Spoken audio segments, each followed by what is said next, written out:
அஸ்ஸலாமு அலைக்கும். ஹாய் எல்லாரும் எப்படி இருக்கீங்க? இன்னைக்கு சிக்னேச்சர் அம்மா சமையல்ல ஒரு சார்டின் வறுவல் பார்க்க போறோம். இந்த சார்டின் வறுவல் சோறுக்கு, ரொட்டிக்கு, பூரிக்கு எதுக்கு வச்சு சாப்பிட்டாலும் நல்லாயிருக்கும். ரொம்ப சிம்பிளா செய்ய போறோம். வாங்க பார்க்கலாம் எப்படி செய்யலான்னு. நான் வந்து மண் சட்டியில செய்ய போறேன். அதுக்கு நான் இப்ப அடுப்புல ஒரு மண் சட்டிய வச்சு காஞ்சோனே கொஞ்சமா எண்ணெய் ஊத்திக்கிறேன்.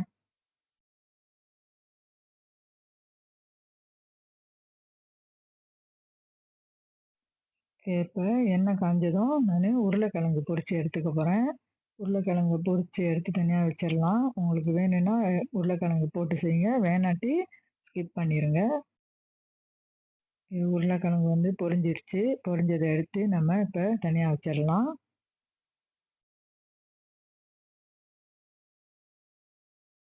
எண்ணெய் கொஞ்சம் கூடயா இருக்குது. அது வந்து நம்ம இப்ப கொஞ்சம் எண்ணெய அள்ளிறலாம்.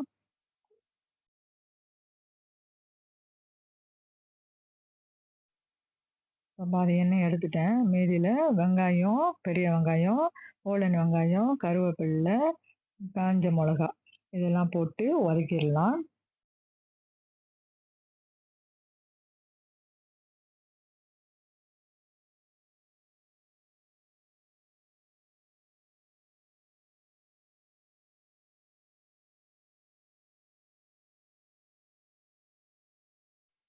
வெங்காயம் வதங்கும்போது, இப்ப நம்ம இது கூட ஒரு கரண்டி இஞ்சி பூண்டு பேஸ்ட் போட்டுடலாம். போட்டு கொஞ்சம் நல்லா வதக்கி விட்டுறலாம். இஞ்சி பூண்டு பேஸ்ட் நல்லா வதங்குனதுக்கப்புறம், இப்ப நம்ம தக்காளியும், மொளகா கொஞ்சம் சின்னதா வெட்டி போட்டுருக்கேன். உங்க காரத்துக்கு தகுந்த மாரி பார்த்து போட்டுக்கோங்க. ஊசி மொளகா கொஞ்சம் போட்டுருக்கேன் உரப்புக்காண்டி.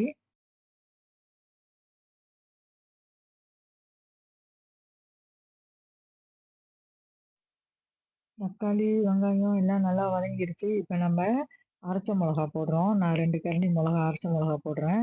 இது வந்து உரைக்காத மொளகா. அதனால நான் 2 கரண்டி போட்டுக்கிறேன். அப்படி சில காஞ்ச மொளகா வந்து ரொம்ப உரப்பா இருக்கும். அந்த மாரி மொளகானா, 1 கரண்டி மொளகா போட்டா போதும் அரைச்ச மொளகா.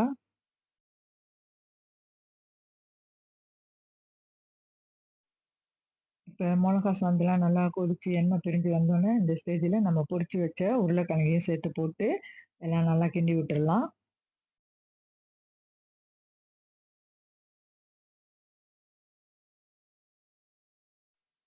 இப்ப நம்ம சாடின் போடணும். அதுக்கு முன்னுக்க நான் இந்த சாடின் தான் பாய்க்கிறேன். நடுத்தர டின்னு. அந்த சாடினோட சோஸ மட்டும் நான் ஊத்திக்கிறேன்.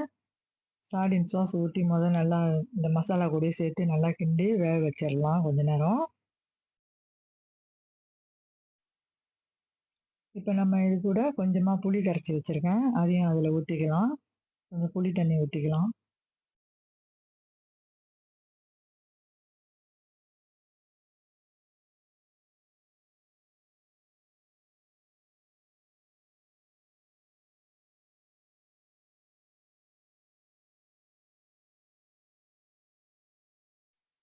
புளிலாம் ஊத்தி நல்லா கொதிச்சு வந்ததுக்கப்புறம், இப்ப நம்ம சாடின் மீன போட்டுக்கலாம்.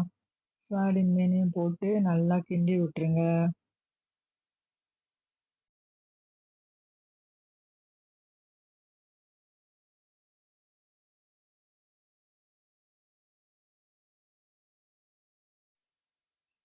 இப்ப நம்ம இந்த ஸ்டேஜ்ல கொஞ்சம் உப்பு போட்டுக்கிறோம்.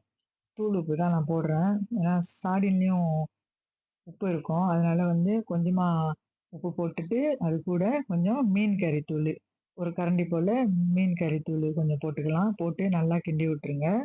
நல்லா தண்ணிலாம் ஊத்த தேவையில்ல. இது அப்படியே இதுலயே அப்படியே சுண்டி வரணும். இது மண் சட்டிங்கிறதுனால ஆறுனோனே நல்லா ட்ரை ஆயிரும் அது வந்து. இப்ப இந்த ஸ்டேஜ்ல நானு கொஞ்சம் மல்லி இலையும், கருவேப்பிலையும் போட்டுக்கிறேன். போட்டு நல்லா கிண்டி விட்டு, இன்னும் கொஞ்சம் லேசா சுண்டுனோனே அடுப்ப அடைச்சிடலாம். அது மண் சட்டியிலேயே இருந்து நல்லா இன்னும் கிரைங்க ஆயிரும். சாப்பிடும்போது பார்த்தீங்கன்னா, நல்லா மண் சட்டி அந்த தண்ணியெல்லாம் இழுத்துரும். நல்லா கிரைங்க ஆயிரும். ரொம்ப சிம்பிளான சார்டின் வறுவல். நீங்களும் இதே மாரி செஞ்சு பார்த்து எப்படி இருக்குன்னு சொல்லுங்க. மறந்துடாம என் சேனலுக்கு ஒரு சப்ஸ்கிரைப் பண்ணி லைக் பண்ணிருங்க. தேங்க்ஸ் ஃபார் வாட்சிங்.